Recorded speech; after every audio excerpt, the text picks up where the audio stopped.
പിന്നിപ്പോ എന്താ ചേച്ചിയുടെ ഉദ്ദേശം? അതൊക്കെ ഉണ്ട്. പാർവതി ഇന്ന് ഓഫീസിൽ മീറ്റിംഗിന് വരട്ടെ. ഓഫീസിന്റെ എല്ലാ അധികാരങ്ങളും അവൾക്കാണ് എന്നല്ലേ വൈപ്പ്? അവള് കമ്പനിയുടെ വലിയ ചെയർപേഴ്സൺ അല്ലേ? ആ ചെയർപേഴ്സണെ ഇന്ന് ഞാൻ എല്ലാവരുടെയും മുമ്പിൽ വെച്ച് നാണം കെടുത്തു. ഓഹോ, അതാണോ ചേച്ചിയുടെ പ്ലാൻ? അല്ല, ചേച്ചി അവളെ ഇപ്പൊ എങ്ങനെ നാണം കെടുത്തുന്ന് പറഞ്ഞു വരുന്നേ?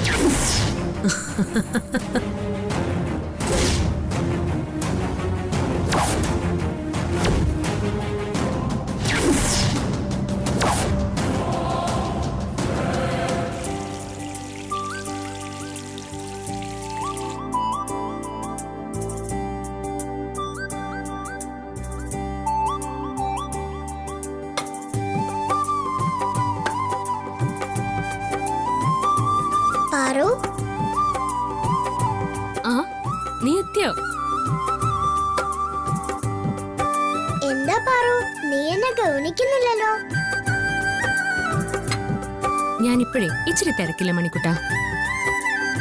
ഞാൻ ഇനി നിന്നോട് മിണ്ടാൻ നിന്നാ എനിക്ക് തീരെ സമയം ഉണ്ടാവില്ല. എന്താ ഇത്ര തിരക്ക്? നീ പതിവിലും നേരത്തെയാണല്ലോ അടുക്കള കയറിയിരിക്കുന്നത്. ഇന്നേ വിശാൽ സാറിന് നേരത്തെ ഓഫീസിൽ പോണം. അപ്പൊ രാവിലെ നേരത്തെ തന്നെ കാപ്പി ഉണ്ടാക്കി കൊടുക്കണ്ടേ? വേണം വേണം വേണം. അല്ല, നിന്റെ ഈ തിടുക്കമൊക്കെ കണ്ടാൽ നിന്റെ ഭർത്താവിന് നീ വാരിക്കൊടുക്കുമെന്ന് തോന്നുന്നല്ലോ. ആ വേണ്ടി വന്നാ ഞാൻ അങ്ങനെയും ചെയ്യും. ഞാൻ വിശാൽ സാറിന് വാരി കൊടുത്താ എന്താ കുഴപ്പം? ഒരു കുഴപ്പമില്ല.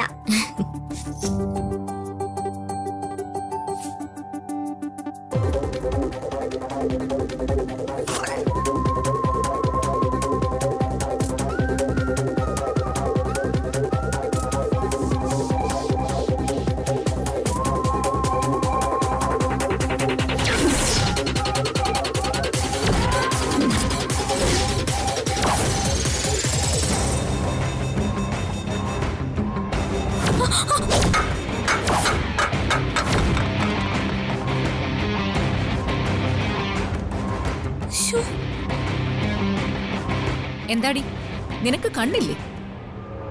ഒരാള് വരുന്നത് നിനക്ക് കണ്ടൂടെ? ഞാൻ കണ്ടതാ. പിന്നെ പിന്നെ നീ എന്തിനാടി എന്നെ വന്ന് മുട്ടിയത്?